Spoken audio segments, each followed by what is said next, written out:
Ce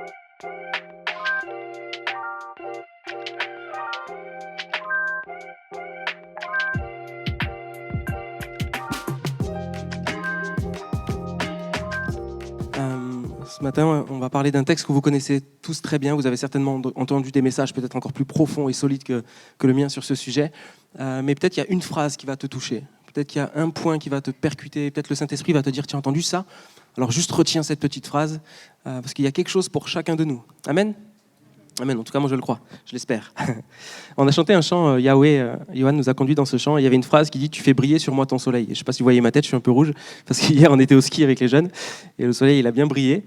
Et si vous voyez des jeunes avec le nez un peu rouge, vous savez qu'ils étaient au ski, à la neige ou à la luge hier, et on s'est régalé, on a passé vraiment de bons moments.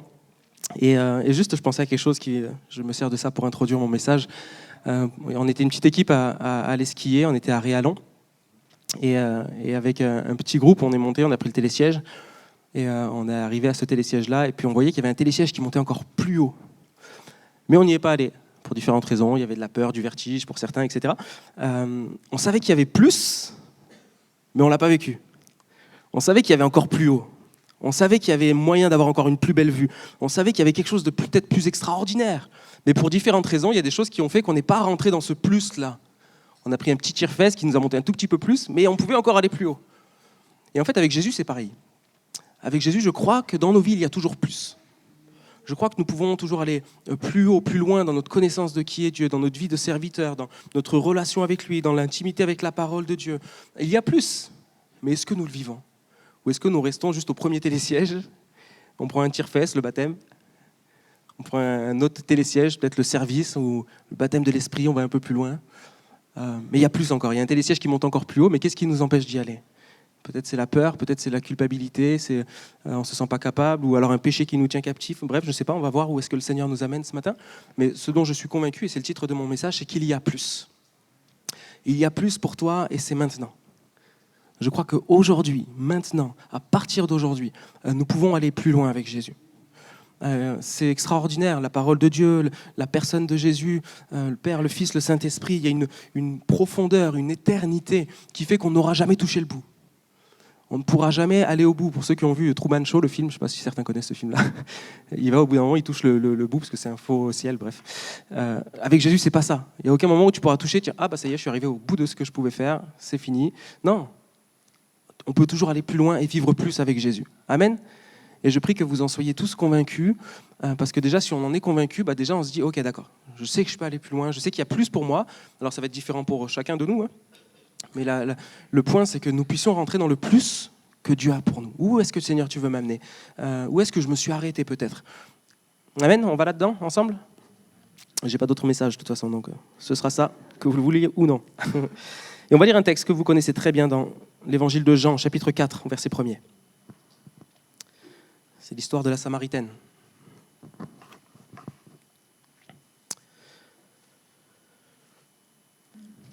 Le Seigneur sut que les pharisiens avaient appris qu'il faisait et baptisait plus de disciples que Jean. Toutefois, Jésus ne baptisait pas lui-même, mais c'était ses disciples. Alors il quitta la Judée et retourna en Galilée. Comme il fallait qu'il passât par la Samarie, il arriva dans une ville de Samarie nommée Sichar, près du champ que Jacob avait donné à Joseph, son fils.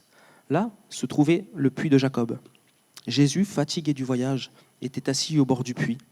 C'était environ la 6e heure, midi. Une femme de Samarie vint puiser de l'eau. Jésus lui dit « Donne-moi à boire », car ses disciples étaient allés à la ville pour acheter des vivres, acheter à manger. La femme samaritaine lui dit « Comment toi, qui es juif, me demandes-tu à boire, à moi, qui suis une femme samaritaine ? Les Juifs, en effet, n'ont pas de relation avec les Samaritains. » Jésus lui répondit, « Si tu connaissais le don de Dieu, et qui est celui qui te dit « Donne-moi à boire », tu lui aurais toi-même demandé à boire, et il t'aurait donné de l'eau vive. Seigneur, lui dit la femme, tu n'as rien pour puiser, et le puits est profond. D'où aurais-tu donc cette eau vive ? Es-tu plus grand que notre père Jacob, qui nous a donné ce puits, et qui en a bu lui-même, ainsi que ses fils et ses troupeaux ? Jésus lui répondit, quiconque boit de cette eau, l'eau du puits, aura encore soif. Mais celui qui boira de l'eau que je lui donnerai n'aura jamais soif. Et l'eau que je lui donnerai deviendra en lui une source d'eau qui jaillira jusque dans la vie éternelle. La femme lui dit, Seigneur, Donne-moi de cette eau, afin que je n'ai plus soif et que je ne vienne plus puiser ici. Va, lui dit Jésus, appelle ton mari et viens ici. La femme répondit, je n'ai point de mari. Jésus lui dit, tu as raison de dire, je n'ai point de mari, car tu as eu 5 maris, et celui que tu as maintenant n'est pas ton mari. En cela, tu dis vrai. Seigneur, lui dit la femme, je vois que tu es prophète. Nos pères ont adoré sur cette montagne, et vous dites, vous, que le lieu où il faut adorer est à Jérusalem. Femme, lui dit Jésus, crois-moi, l'heure vient où ce ne sera ni sur cette montagne, ni à Jérusalem que vous adorerez le Père. Vous adorez ce que vous ne connaissez pas. Nous adorons ce que nous connaissons, car le salut vient des Juifs. Mais l'heure vient, et elle est déjà là. Elle est déjà venue, où les vrais adorateurs adoreront le Père en esprit et en vérité. Car ce sont là les adorateurs que le Père demande. Dieu est esprit, et il faut que ceux qui l'adorent en esprit et en vérité. La femme lui dit, je sais que le Messie doit venir, celui qu'on appelle Christ. Quand il sera venu, il nous annoncera toutes choses. Jésus lui dit, je le suis, moi qui te parle. Là-dessus arrivèrent ses disciples qui furent étonnés de ce qu'il parlait avec une femme. Toutefois, aucun ne dit, que demandes-tu ou pourquoi lui parles-tu ? Alors la femme, ayant laissé sa cruche, s'en alla dans la ville et dit aux gens, venez voir un homme qui m'a dit tout ce que j'ai fait. Ne serait-ce point le Christ ? Ils sortirent tous de la ville et vinrent vers lui. Amen. Amen. Pour la plupart, je pense que vous connaissez cette histoire. Je bois juste un peu d'eau et je reviens.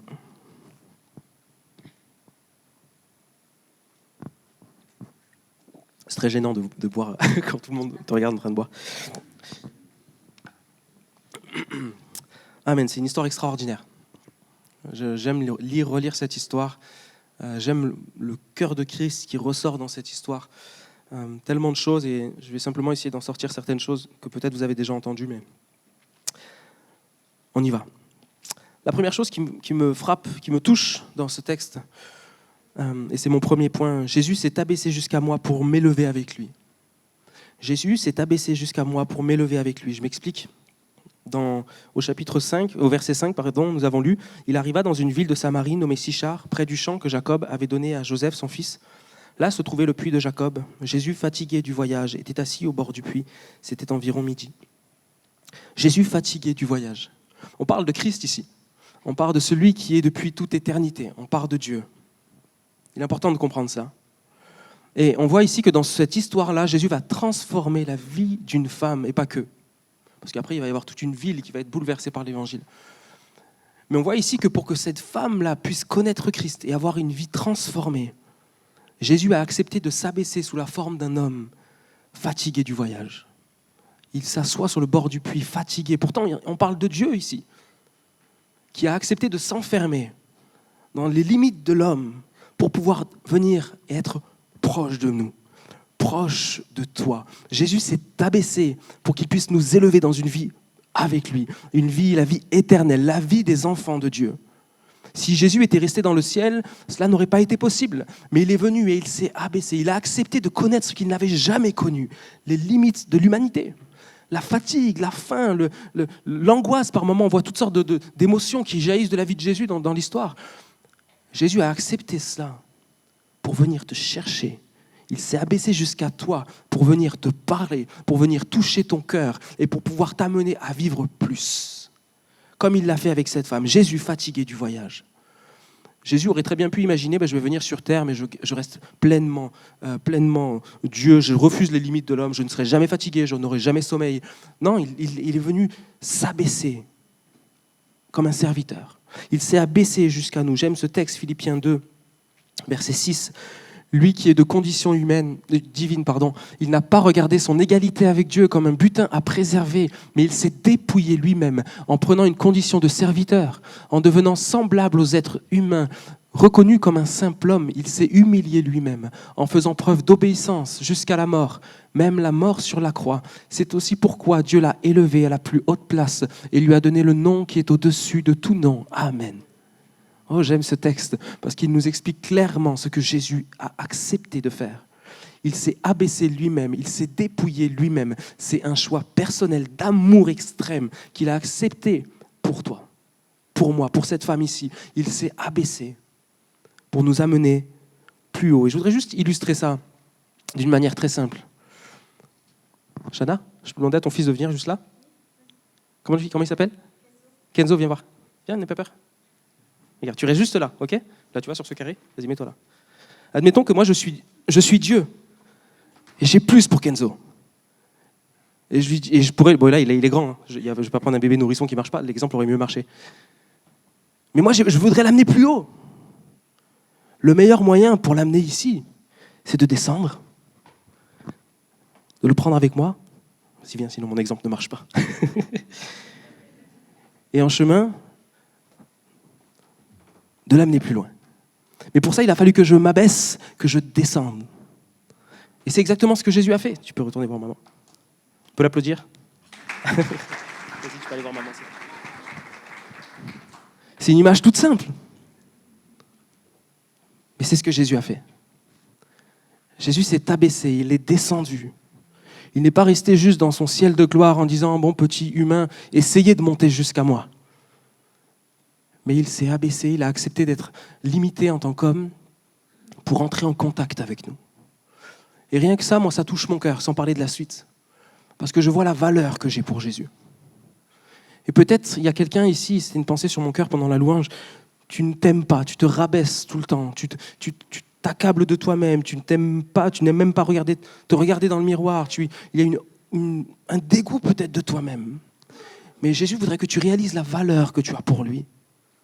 Peut-être qu'à tes yeux, aux yeux du monde, peut-être que tu n'as pas tous les critères ou les codes qui font que tu coches toutes les cases. Mais pour Jésus, tu as coché suffisamment de cases pour qu'il veuille venir sur terre et donner sa vie pour toi à la croix.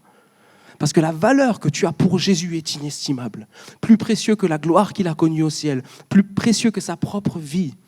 Il s'est abaissé par amour pour toi, comme il l'a fait pour cette femme. Jésus s'est abaissé jusqu'à moi pour m'élever avec lui. Éphésiens 2, versets 4 à 7.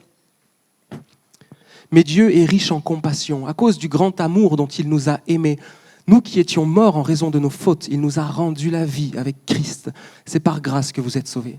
Il nous a ressuscités et fait asseoir avec lui dans les lieux célestes en Jésus-Christ. Il a fait cela afin de montrer dans les temps à venir l'infinie richesse de sa grâce par la bonté qu'il a manifestée envers nous en Jésus-Christ.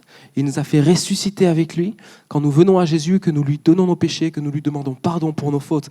Par son sang à la croix, il n'efface nos fautes, mais plus que ça encore. Il ressuscite avec lui, il nous fait siéger avec lui dans les lieux célestes. Jésus s'est abaissé jusqu'à moi pour m'élever avec lui dans l'éternité. Et l'éternité, elle commence aujourd'hui. Rentrer dans les principes du royaume de Dieu, dans la vie d'enfant de Dieu, ça ne commencera pas qu'au ciel. Au ciel, ce sera parfait. Mais ici déjà, tu peux goûter au plus que Dieu a prévu pour toi. Et ça commence maintenant. Bien sûr, pour toi qui as donné ta vie à Jésus, ça a commencé il y a quelques années peut-être. Peut-être toi qui es nouveau, qui n'es pas encore engagé avec Christ, ça peut commencer ce matin. Les jeunes, les ados ou certaines personnes qui n'ont pas choisi de suivre Jésus. Et peut-être toi, chrétien, qui t'es arrêté, tu peux rentrer à nouveau dans la vie et le plus que Jésus a pour toi. C'est la raison pour laquelle Jésus s'est abaissé. Et puis il nous est dit qu'une femme donc, au verset 7, une femme de Samarie vint puiser de l'eau. Jésus lui dit, donne-moi à boire. Certainement que si Jésus ne lui avait pas parlé, cette femme ne lui aurait pas parlé à Jésus. Il y avait une séparation, il y avait une culture qui faisait elle aurait pu puiser de l'eau, Jésus serait assis, elle aurait pris son eau, elle serait partie. Mais Jésus a fait le premier pas. Jésus est rentré en contact avec cette femme-là. Il lui a dit, donne-moi à boire. Jésus a cassé les codes. On va le voir, cette femme va dire, mais tu me parles alors que tu... Jésus se moquait de ce qu'on pouvait dire. Il cherchait le cœur de cette femme-là. Jésus va faire le premier pas. Et Jésus a déjà fait le premier pas pour toi. En venant sur terre, en donnant sa vie à la croix, il a déjà fait le premier pas. Mais encore une fois, ce matin, Jésus s'adresse à toi pour que tu réalises que ses bras sont ouverts. Il rentre en contact avec toi, là où toi peut-être tu ne te sens pas capable, là où tu penses ne pas pouvoir. Jésus te dit, donne-moi à boire. Mais finalement, il va confronter cette femme, on va le voir, à ses propres limites. Ce n'était pas de ça dont Jésus voulait parler. Peut-être qu'il avait vraiment soif, soit. Mais il y avait plus.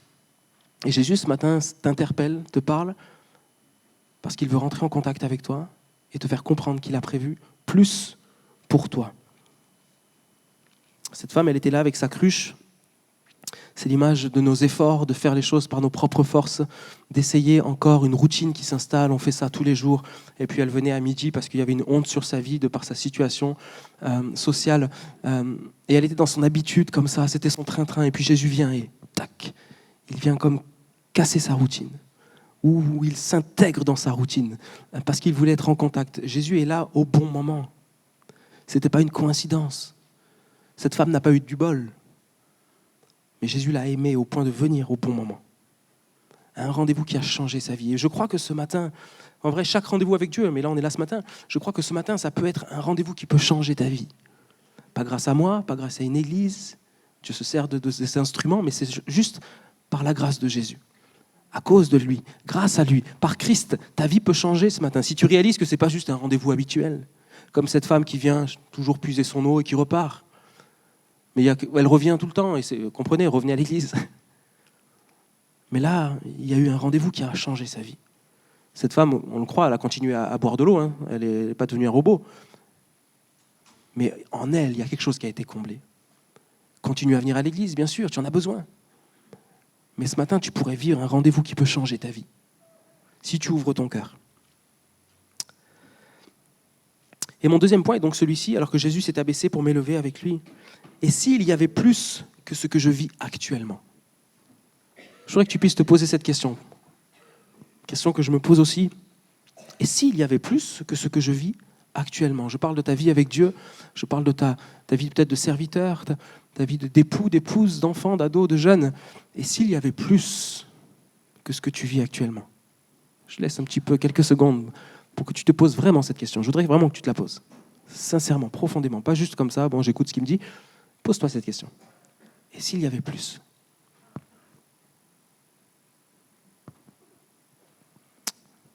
On relit Jean 4, verset 7. Une femme de Samarie vint puiser de l'eau. Jésus lui dit, donne-moi à boire.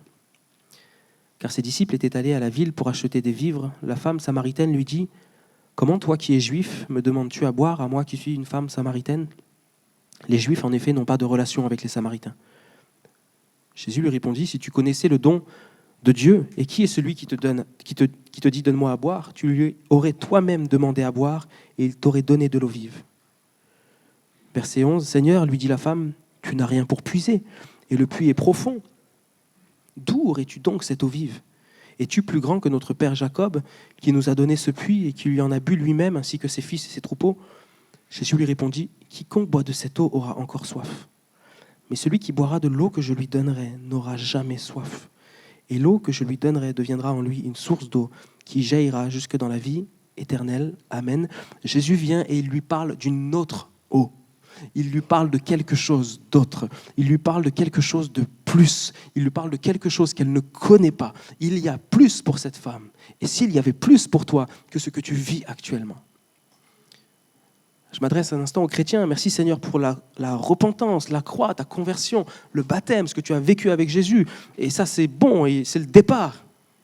Mais aujourd'hui, là où tu en es, est-ce qu'il n'y aurait pas plus encore que ce que tu vis actuellement? Non pas l'envie de dénigrer ce que tu vis actuellement. Je ne connais pas vos vies à tous personnellement. Mais je crois que peu importe où on en est, il y a plus pour nous. Il y a une eau vive. Vous savez, l'eau vive, ce n'est pas une eau qui stagne, hein. Notre vie avec Jésus, ce n'est pas une eau qui stagne normalement. Une eau vive, c'est, je ne sais pas si vous vous baladez en montagne ou quoi. Moi, quand je faisais du scoutisme, on était souvent en balade et un torrent. Tu regardes là, une seconde après, c'est pas la même eau qui est passée là. Il y a une fraîcheur, il y a quelque chose qui avance tout le temps. Et avec Jésus, ça bouge. Elle est comment ta vie avec le Seigneur? Est-ce que l'eau qu'il y a devant toi, c'est la même qu'il y a 10 ans? Ou est-ce que ça coule encore et c'est frais? L'eau qui stagne, je te déconseille de boire dedans. L'eau de rivière, alors certains craignent, mais moi j'ai déjà bu en randonnée directement dans la rivière, je ne suis pas mort. Au contraire, ça a rafraîchi. La marche avec Jésus, normalement, c'est un torrent, une eau vive. Une eau vive qui ne vient pas de tes propres efforts, mais c'est l'Esprit de Dieu en toi qui fait couler cette eau vive. Comment est l'eau de ta marche avec Dieu? Est-ce que c'est un puits? Est-ce que c'est un torrent? Le puits, ça demande un effort, c'est par tes propres forces. En plus, ça stagne. Mais le torrent, ça coule, mais ce n'est même pas par tes propres forces. Ça coule ici, tu as juste à la saisir. Jésus lui parle de quelque chose d'autre, de quelque chose de nouveau, quelque chose qu'elle ne connaît pas, une eau vive, une source intérieure. Cette femme-là pensait juste être venue chercher quelque chose qui allait lui donner la force de survivre encore quelque temps. Mais Jésus lui apporte une eau vive qui lui donne de vivre éternellement. Et ça, c'est la différence entre ce que nous pouvons faire et ce que Jésus, lui, nous propose. Il y a plus pour moi. Et vous savez, parfois, je pense que le Saint-Esprit nous le fait ressentir. Ou peut-être qu'il n'y a que moi. Mais de nombreuses fois, et encore, je pense que ce sera toute notre vie, alors que je viens à l'église, que je sers le Seigneur, qu'il y a ces habitudes, on essaie d'avoir une vie de prière, on essaie tant bien que mal peut-être de lire la Bible. On va à l'église quand on peut pour certains, ou de manière habituelle pour d'autres. Mais on sent au fond de nous, il y a comme une petite voix, en tout cas moi je le vis, comme si le Saint-Esprit me pressait en me disant « Hey, il y a plus. C'est bien ce que tu vis. Mais il y a plus pour toi. Tu pourrais vivre plus. Tu pourrais vivre plus. Il y a plus. » Mais ça demande parfois de sortir de nos habitudes, de sortir de nos traditions, de sortir de notre confort, de sortir là où on est à l'aise. Il y en a, ils n'iront jamais au-delà parce qu'ils veulent rester tranquilles. Là où ils sont à l'aise. Au bord de l'eau, au bord du lac, tranquillement. Au bord de la plage, peut-être. Mais les torrents de vie, ils viennent dans les montagnes. Il faut marcher un petit peu. Ça coûte un peu, il faut mettre les chaussures de rando. Et il faut y aller, il y a une soif, une envie. Et il y a parfois des chrétiens plages et des chrétiens des torrents. Des chrétiens qui sont bien, le Seigneur les a amenés au bord de l'eau. Et puis ils s'y installent. Transat, parasol, cocktail. Et Seigneur, merci pour tes bontés. Et puis il y a le chrétien qui en veut plus. Seigneur, j'ai soif de plus. Je sens qu'il y a plus. Je vais monter sur la montagne. On connaît ce chant? C'est là que l'on rencontre Dieu. Il y a une montagne d'où coule le torrent d'eau vive. C'est la présence de Dieu. Et Jésus vient parler à cette femme et lui dire, il y a plus. Et ce n'est pas une mauvaise frustration, mais moi je me souviens, il y a quelques années où je sentais que le Seigneur me pressait pour le rechercher dans le jeûne et la prière, mais je n'avais pas envie, vous savez. J'avais tellement pas envie, parce que jeûner, ça coûte. Parce que quand on jeûne, on a faim. Du coup, je n'avais pas envie. Et ça a duré des années, je vous assure. Des années. Où je sentais le Saint-Esprit me presser, mais j'avais peur. Et je n'avais pas envie. Et je pense que j'ai perdu beaucoup de temps. Et je pense que j'ai raté beaucoup de rendez-vous. Et des choses que Dieu voulait faire en moi, qu'il a fait, mais longtemps après. Et un jour, le Seigneur a suffisamment pressé mon cœur pour m'amener à rentrer dans une vie un peu plus profonde avec Dieu. Et là, j'ai dit, waouh, j'ai perdu tellement de temps, c'est tellement extraordinaire. C'est tellement bon quand on va au torrent. C'est tellement bon quand on rentre dans le plus que Dieu a prévu pour nous. Alors, je ne suis pas devenu un ange, je ne suis pas devenu immaculé, parfait, mais j'ai goûté à l'eau vive. Une eau que je ne connaissais pas, en recherchant la présence de Dieu. Dieu est venu, vous savez, dans un torrent, c'est un bon endroit où tu jettes une impureté, elle va partir. Mais quand tu viens dans la présence de Dieu, le Seigneur, il purifie nos cœurs. Il enlève le péché dont tu n'arrivais pas à te débarrasser. Il change ton cœur, ton caractère. Il t'aide à aimer mieux ton époux, ton épouse, à aimer mieux tes enfants. Il te donne de la patience. Il te donne de la force de dire ça, j'arrête maintenant ce péché-là. Il te donne la force de dire la vérité, là où pendant des années tu étais tenu par le mensonge.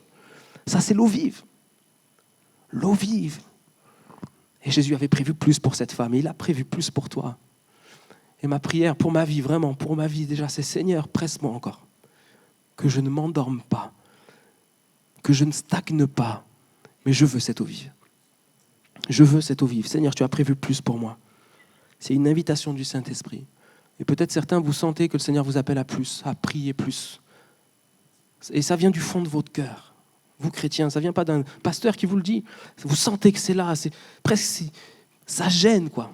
C'est là, et c'est comme une bonne boule au ventre, vous savez, où tu sens qu'il y a plus. Seigneur, je sens que tu voudrais que je passe plus de temps dans la parole. Pas par loi, pas par obligation, pas parce que je dois le faire, mais je sens que, Saint-Esprit, tu m'appelles à ça. Seigneur, je sens que tu me presses parce que tu voudrais que je me lève plus tôt pour te rechercher. Seigneur, je sens que tu aimerais que je m'engage dans l'église, que je pourrais vivre des choses et être une bénédiction. Mais non. Et puis, vous savez, cette voix, des fois, on la met de côté. Alors du coup, Il le dit encore, tout doucement, et puis on l'entend moins comme ça, et puis après là, vous m'entendez plus. Et des fois, le Saint-Esprit, il nous parle.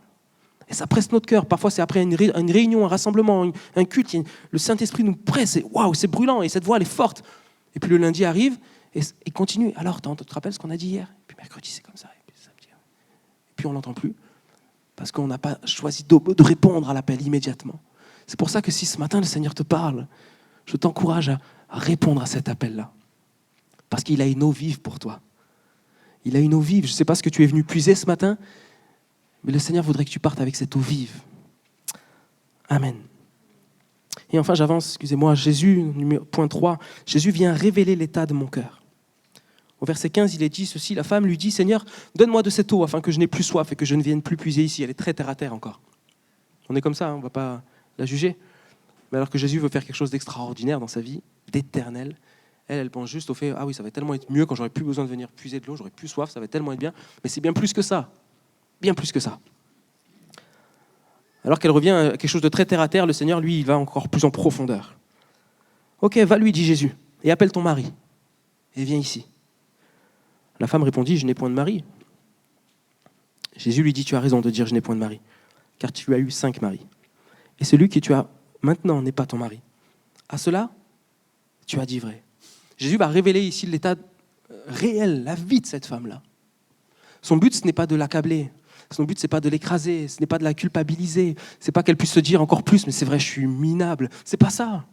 Mais c'est que le Seigneur ne travaille que dans un cœur qui est vrai. Le Seigneur ne peut travailler que dans quelqu'un qui est authentique avec lui. Où il n'y a pas de masque et de faux semblants. On peut venir à l'église chaque semaine et ne jamais être transformé. Comme on peut venir 10 minutes le matin chercher Dieu et avoir une vie qui est transformée. Parce que ce que Dieu cherche, c'est un cœur vrai. Alors le Seigneur vient déterrer ce qui est caché dans la vie de cette femme. Il vient déterrer ce qu'elle essaye de cacher, en venant au puits à midi, là où il n'y a personne. Comme ça, personne ne lui posera des questions. Et elle peut continuer à mener sa vie, peut-être dans la honte, dans la peur, etc., tranquillement. Mais Jésus vient et il pointe du doigt exactement ce qu'il faut. Et j'aime, au début non, au premier abord on n'aime pas, mais j'aime quand le Seigneur vient pointer du doigt dans ma vie les choses qui sont cachées, enterrées, ou que j'essaye de ne pas trop en parler, parce qu'il veut nous libérer.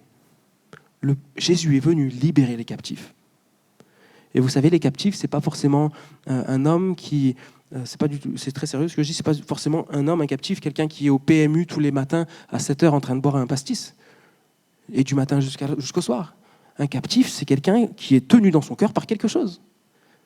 Bien sûr, quelqu'un qui est lié par l'alcool, il est captif, et Jésus peut le libérer. Et si c'est ton cas ce matin, le Seigneur peut te libérer ce matin. Mais peut-être que tu as l'apparence de quelqu'un de libre, mais que dans ton cœur, quelque chose te tient.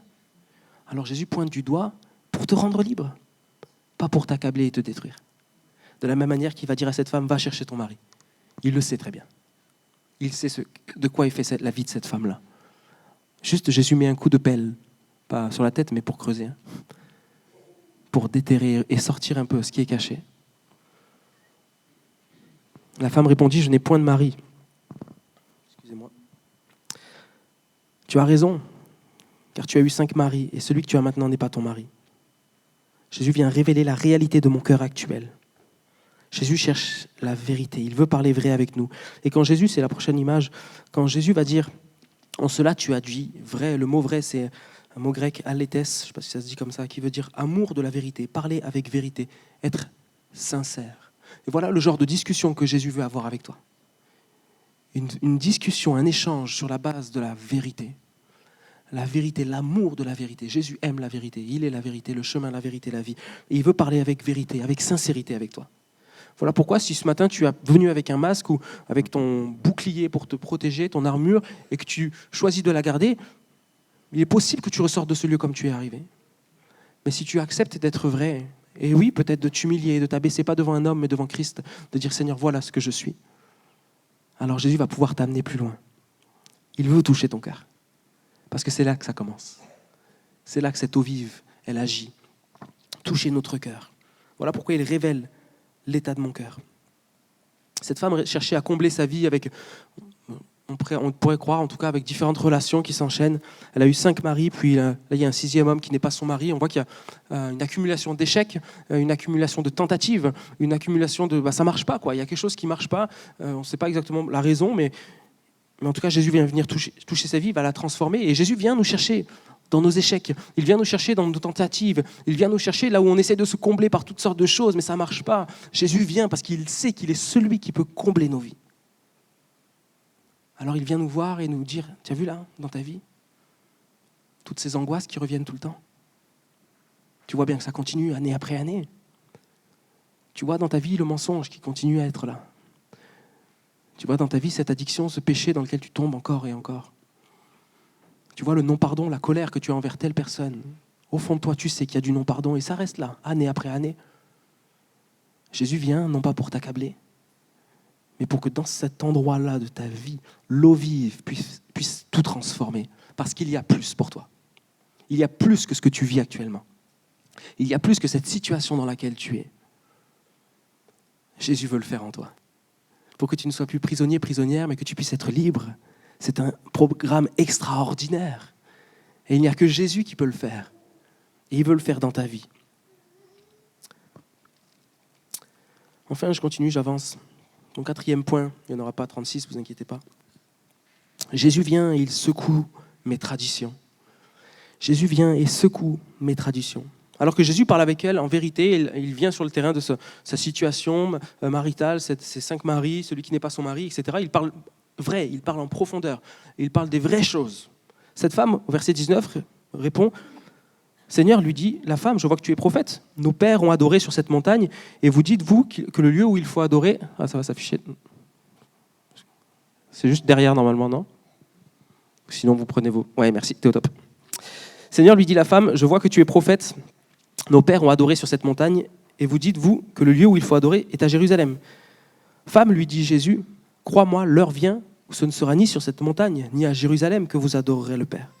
Vous adorez ce que vous ne connaissez pas. Nous adorons ce que nous connaissons, car le salut vient des Juifs, mais l'heure vient, et elle est déjà venue, où les vrais adorateurs adoreront le Père en esprit et en vérité.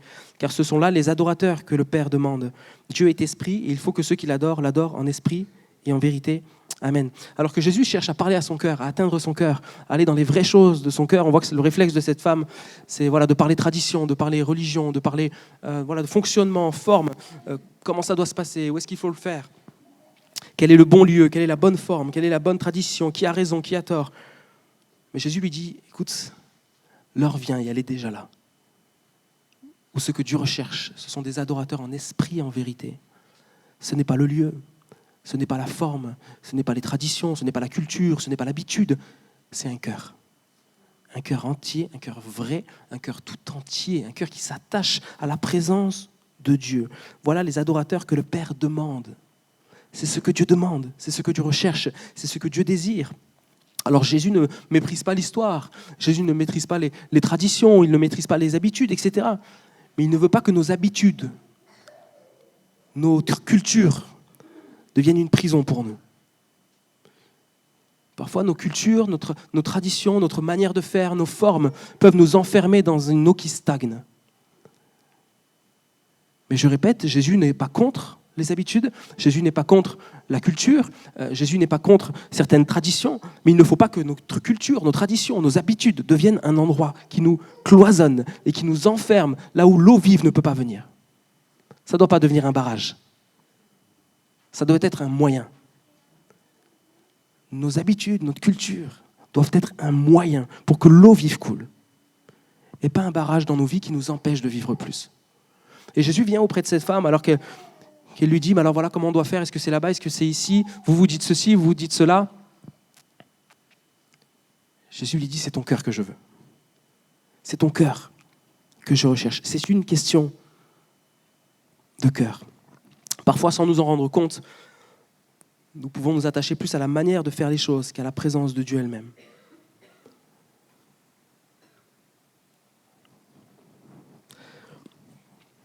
Sans piquer qui que ce soit, parce que je ne l'ai pas vu qu'ici. Mais parfois, on peut passer à côté d'un culte, certains, parce que les chaises ne sont pas dans le bon sens. On sait, on a beaucoup bougé les chaises ces derniers mois ici à Pertuis.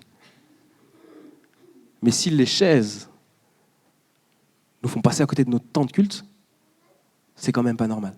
Je ne dis pas que c'est le cas, peut-être c'est le cas de personne ici. Mais ça, vous pouvez le prendre pour n'importe quelle chose. Le choix des chants, lumière, pas lumière, tout ça, c'est secondaire. Ça doit juste être des moyens. Moi, personnellement, je me moque vraiment des chaises. Il n'y aurait pas de chaises, ça ne me dérangerait pas. Mais on va mettre des chaises quand même. Il n'y aurait pas de lumière, il y aurait de la lumière. Ça ne me gênerait pas pour adorer Dieu. On chanterait que des anciens chants. J'adorerais le Seigneur de tout mon cœur. On chanterait que des nouveaux chants. Je louerais le Seigneur de tout mon cœur. Parce que la forme, la tradition et l'habitude ne doivent pas devenir un barrage, mais juste un moyen pour que l'eau coule. Et je pense que nous devons nous remettre en question souvent sur Seigneur, où j'en suis. Est-ce que des barrages traditionnels se sont installés dans mon cœur? Est-ce que l'eau vive coule toujours? Pour que nous puissions tous être des sources d'eau vive. Et que de nos cœurs, l'eau puisse jaillir semaine après semaine. Où que nous soyons. C'est ce que Dieu veut faire avec nous. Dieu veut faire de nous des sources d'eau vive. Alors que Jésus vient secouer peut-être les pensées de cette femme-là sur les traditions, sur ce qui doit se faire, pas se faire. Jésus lui parle qu'il y a plus pour elle. Et cette femme va entrer dans ce plus qu'il y avait pour elle. Il nous a dit qu'elle va laisser sa cruche ici. Elle était venue pour chercher de l'eau. Mais à ce moment-là, tout ça disparaît dans son esprit. Il ne reste que Jésus. Et c'est, je crois, l'état de cœur que nous devons avoir quand nous venons dans ce lieu. En fait, il va rester deux choses dans le cœur de cette femme.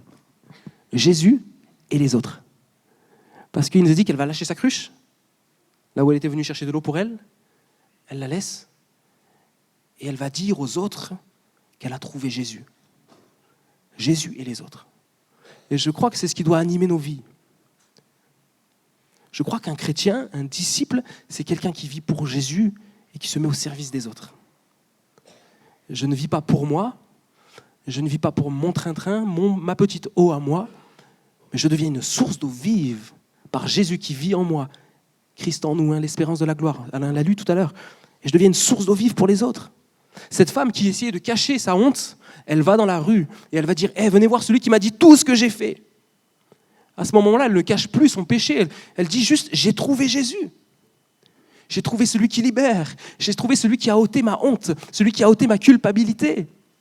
Alors on devient une source d'eau vive. On déborde en dehors des murs de nos églises, dans les rues, dans les villages. On parle de Jésus. On va voir ceux qui sont encore sous le joug peut-être de la tradition. Et on devient des libérateurs parce que Jésus vit en nous. Alors on transmet l'évangile. Et il nous est dit qu'alors que cette femme sort et dit « Regardez, j'ai trouvé Jésus », venez voir, tout le monde va sortir pour aller voir Jésus. Il y a une soif. Il y a plus pour nous, frères et sœurs. Et c'est maintenant. C'est là maintenant. Je demandais à l'équipe de louange si vous pouvez revenir, Johan, s'il te plaît. Et mon dernier point est vraiment celui qui a inspiré ce message dans mon cœur quand j'ai lu ce texte. Mon point numéro 5, si tu peux l'afficher, Jessica, s'il te plaît. Je sais que. Dans Jean 4, 25, cette femme va dire, la femme lui dit, je sais que le Messie doit venir, celui qu'on appelle Christ. Quand il sera venu, il nous annoncera toutes choses. Jésus lui dit, je le suis, moi qui te parle. Comme si Jésus lui disait, voilà, c'est maintenant. Ce que tu sais, tu peux le vivre maintenant. Je sais que. Vous savez, parfois, on sait beaucoup de choses. Mais est-ce que nous vivons ce que nous savons? Cette femme savait qu'un Messie allait venir, c'est déjà bien. Mais elle n'avait pas réalisé que ce Messie était là et que c'était maintenant. Parfois, nous savons que, Seigneur, je sais que si je prie plus, tu vas me parler. Je sais que si je viens à l'église plus souvent, tu vas me parler. Je sais que si je me mets à servir, oui, ça va me prendre un peu de temps, mais je vais être une source de bénédiction, je vais grandir avec toi. Seigneur, je sais que si je médite la parole de Dieu, tu vas me parler. Je le sais, on le sait. Mais est-ce que nous le vivons? Je sais que. Qu'est-ce que nous savons?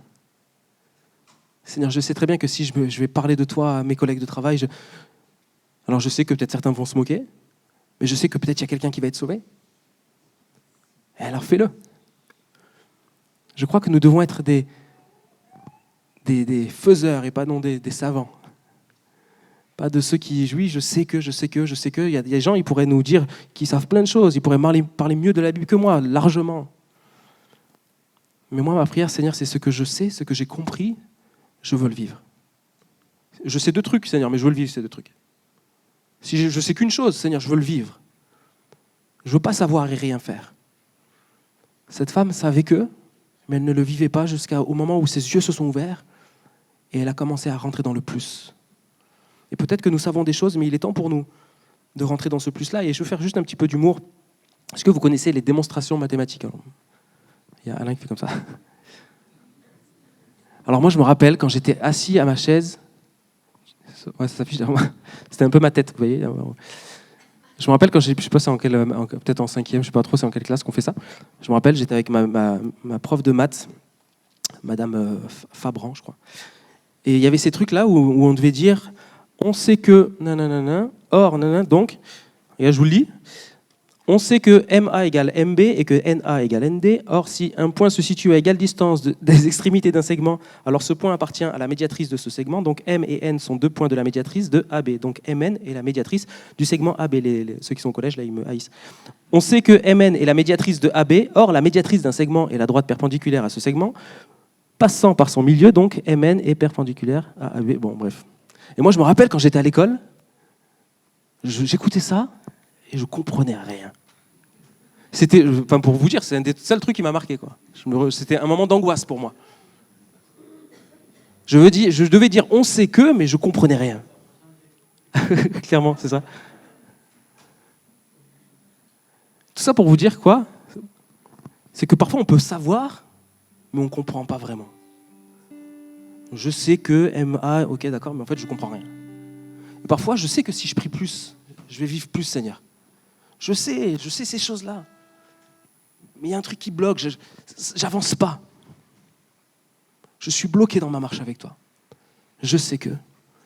Et au travers de ce point d'humour, là où je veux en revenir, c'est que cette femme savait, elle connaissait qu'il y avait une promesse, elle savait que, mais elle ne le vivait pas. Et je crois que le désir de Dieu pour nous, c'est que ce que tu sais, tu puisses le vivre. Certains, vous savez que vous devez vous faire baptiser. Vous devez vous positionner pour Christ. Oui, je sais que. Alors, qu'est-ce que tu attends? Je sais que Jésus est mort à la croix. Les enfants de chrétiens connaissent parfois mieux les histoires que moi. Ceux qui ont grandi dans l'église. Je sais, oui, je sais. D'accord, alors qu'est-ce qui bloque? Qu'est-ce qui bloque? Qu'est-ce qui fait que tu ne t'engages pas? De quoi est-ce que tu as peur? Viens dans la présence de Dieu. Viens chercher Jésus. Approche-toi de Jésus et tu vas voir que toutes tes peurs vont disparaître et que ton cœur va être ravivé, une eau vive va venir là et tu vas pouvoir rentrer dans le plus que Jésus a pour toi. Je suis bientôt fini, je ferme cette parenthèse, j'avais pas prévu de parler de ça, mais beaucoup d'enfants de chrétiens, vous savez, ils veulent pas se faire baptiser parce qu'ils se sentent pas suffisamment prêts ou suffisamment peut-être parfaits. Mais Jésus ne nous demande pas d'être parfaits. Il demande d'être vrai. Il nous demande d'avoir un cœur tout entier, d'avoir réalisé que tu étais pécheur, pécheresse, réaliser que Jésus est venu mourir à la croix pour toi, de te repentir de tes péchés, de demander pardon au Seigneur, de rejeter ton péché, de dire Seigneur, je ne veux plus vivre comme ça, je veux vivre pour toi. Seigneur, il y a encore plein de choses que je sais mais que je n'ai pas tout compris. Mais j'ai compris une chose, c'est qu'à la croix, tu es mort pour moi, et cette vie-là, je veux rentrer dedans. Alors je n'attends pas, Seigneur, mais je veux m'engager avec toi. Est-ce qu'on peut fermer les yeux un instant?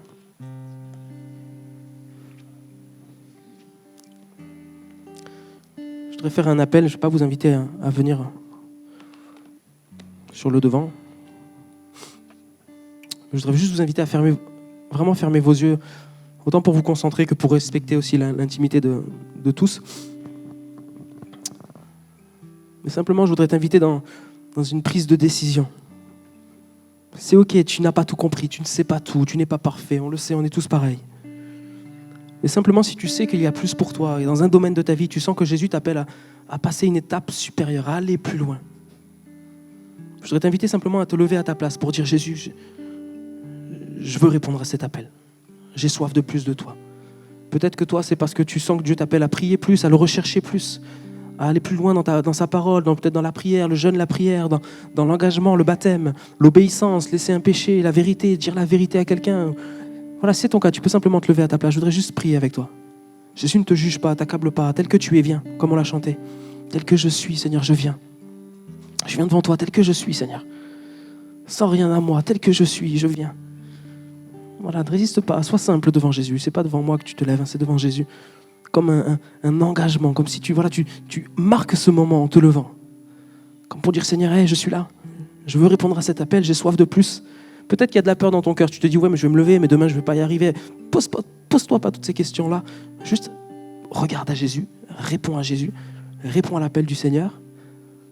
Amen, amen, Jésus, souffle, Saint-Esprit, souffle, souffle. L'eau vive qui coule maintenant. Reçois l'eau vive, reçois le Saint-Esprit sur ta vie. Amen, amen, amen, Jésus, je te prie pour ces personnes qui se lèvent. Seigneur, tu vois leur soif, vois leur sincérité, la vérité. Saint-Esprit, je prie que tu descendes sur eux, je prie que tu viennes sceller ces moments dans leur cœur. Saint-Esprit, je prie que cette eau vive coule sur eux. Seigneur, je prie que tu ne les laisses pas tranquilles. Que cette voix qui les appelle à plus se fasse retentir jour après jour jusqu'à ce qu'ils soient rentrés dans le plus que tu avais prévu pour eux. Et encore, après il y aura encore plus parce qu'il y a toujours plus en toi.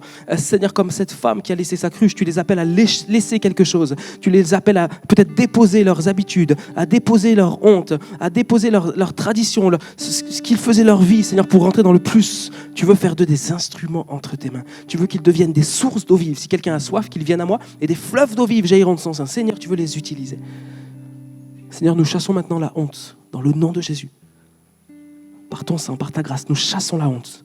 Nous chassons la culpabilité, toute accusation de l'ennemi. Quelqu'un, tu es accusé. L'ennemi te tient là par des pensées, de te dire, mais tu te vois te lever, tu te sens vraiment digne après ce que tu fais.